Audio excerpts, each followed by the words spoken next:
Hey guys, back with Steve here, newly minted brown belt. And what I wanted to do is talk about a little bit of a different approach for a lot of people, not for everybody, but for a lot of people for passing half guard than the traditional cross-face underhook. But even if you do this one, which is an arm over style of passing, a lot of times there's some details missing that this will make a big difference for you. So let's take a look here. So if I'm in half guard, we all, for the most part, are familiar with and much more comfortable with a cross-face underhook style. But there's also tremendous benefit to getting here, especially if I can be flattening my partner out by driving my chest into their top shoulder as we get into this position.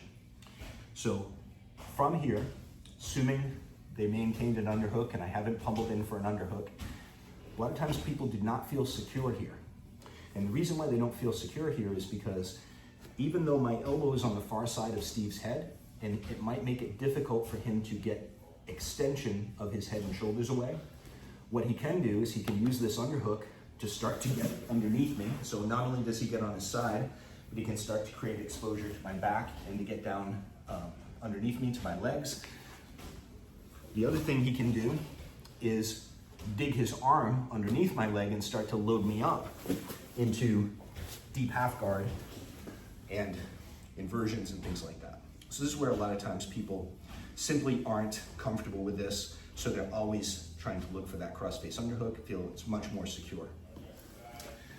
Let's spin for a second. So what I want you to notice is the difference between here, right now, and notice the angle of my knee and my leg, and also notice all this space in here. Now what I want you to see with just a simple adjustment is what happens when I'm still putting some pressure here on Steve's shoulder to try and keep him as flat as possible. But now I'm going to bring this leg up so it's actually all the way up here by his shoulder line. And then at the same time, I'm going to bring my elbow and my hip simultaneously together. So this is not just a muscle movement, this is your whole body working together. Here, okay? Now from here, Steve, how do you feel? Not too good. Okay? There's a tremendous amount of pressure when you do this.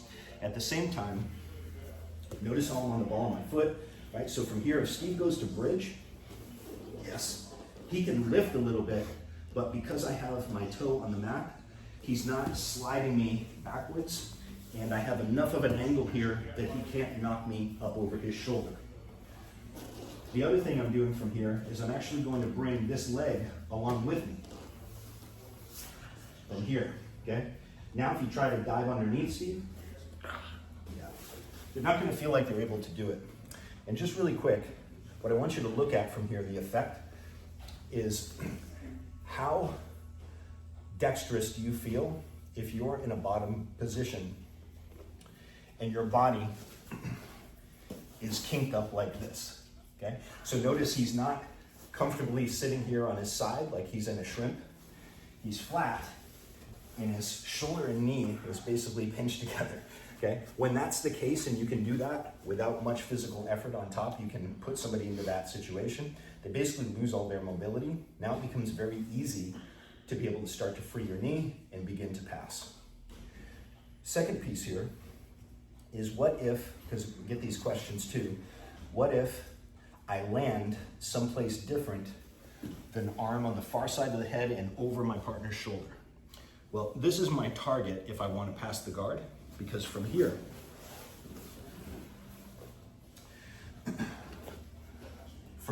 I can open up all this space.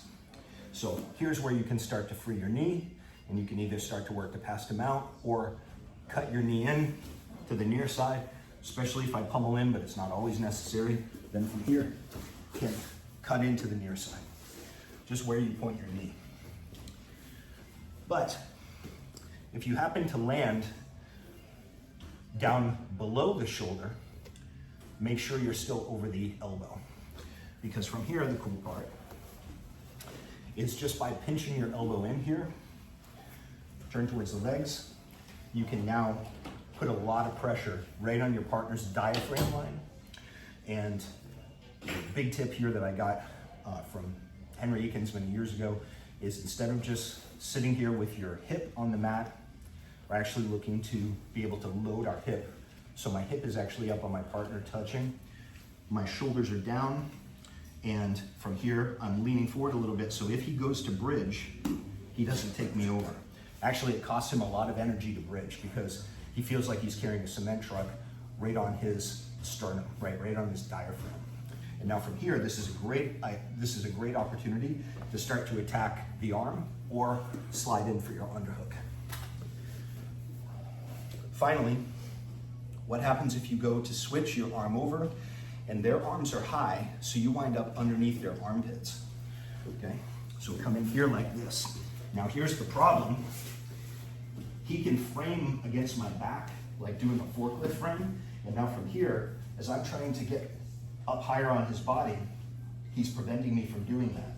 Now he can start to actually shrimp out and take my back from here. Yes. That's no fun if you're on top. So a little something I came up with to be able to counter that.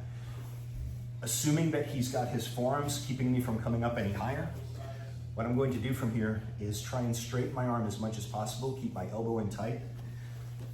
Hand goes right on his hip bone. Why? Because if I try and post anywhere else, his leg can move. Yes, I can easily lose that. Even if I have a gi, if he extends his leg, right, this starts to move around, now he can be able to get ahead of me. But the hip bone is a fixed architecture. That's gonna be there all the time. So I go here like this, and now if you start to move, okay, he's taking me along with him no matter where he goes. Now to be able to beat his frames on my back, where he's got his elbows posted against my back, I'm just gonna do a traditional shrimp from here. So move your hips, move your upper body. Move your hips, move your upper body. Now I've got him in a stockade. Very easy from here to start to pass.